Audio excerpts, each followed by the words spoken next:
Yeah.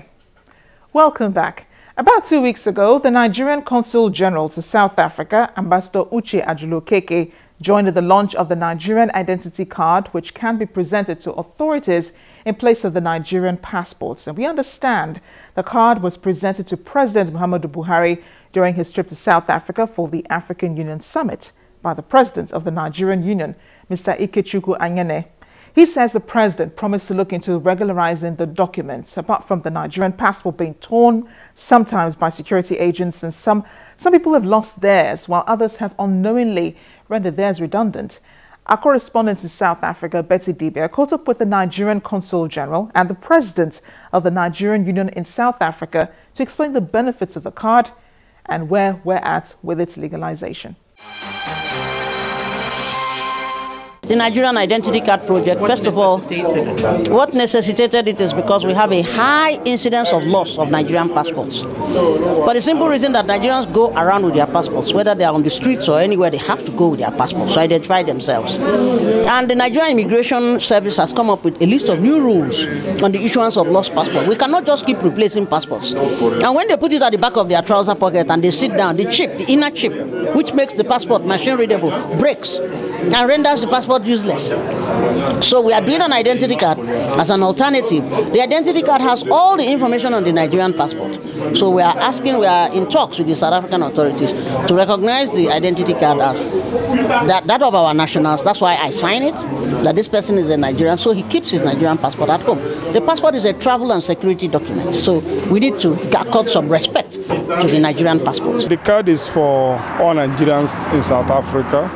Apart from every other thing, it will work also as a consular card for Nigerians in South Africa. You don't have to be a member of NOSA.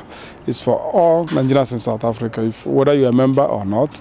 We want all Nigerians to register as members of NOSA. But whether you want to be a member of NOSA or not, you can have the card. Yeah. Okay, so when is it starting? Who do we call to? Okay, it has already started. The only thing is that you apply for the card through NOSA offices across the provinces. So there's a website? That is a website, and the website is Nigerian Community, www.nigeriancommunity.co.za. Okay, how widespread is this project, or are you starting with Gauteng before you spread to? No, we have actually started with all the provinces, and we have received forms from all the provinces. So it's including children, including legitimate spouses of Nigerians, and children of Nigerians. They are all qualified to have the card. Okay, Since he assumed office, President Muhammadu Buhari has made it a personal commitment to solicit international support in the fight against insurgency. Now remember, that was something the past administration had been trying to do, and which succeeded somewhat with the intense offensive launched against the group towards the general elections. How much progress is the president making in his quest?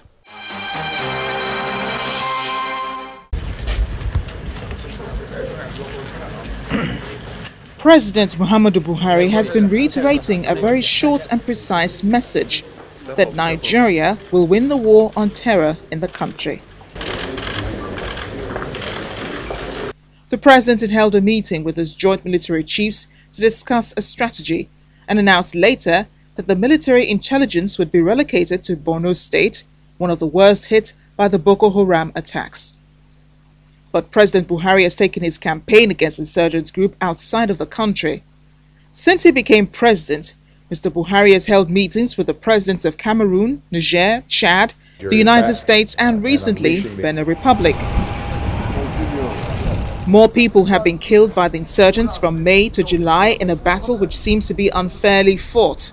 The Boko Haram seems to have had the upper hand in its quest to take over northeastern Nigeria, capturing towns and killing scores of people, in comparison to the Nigerian military's vigor at launching an offensive against the group and its activities.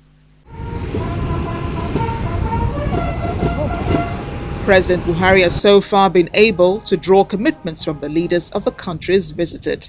I thank Mr. President for identifying with us very closely as neighbors and voluntarily agreeing to participate in Lake Chad Basin Commission deployment of our troops to make sure that the terrorists Boko Haram do not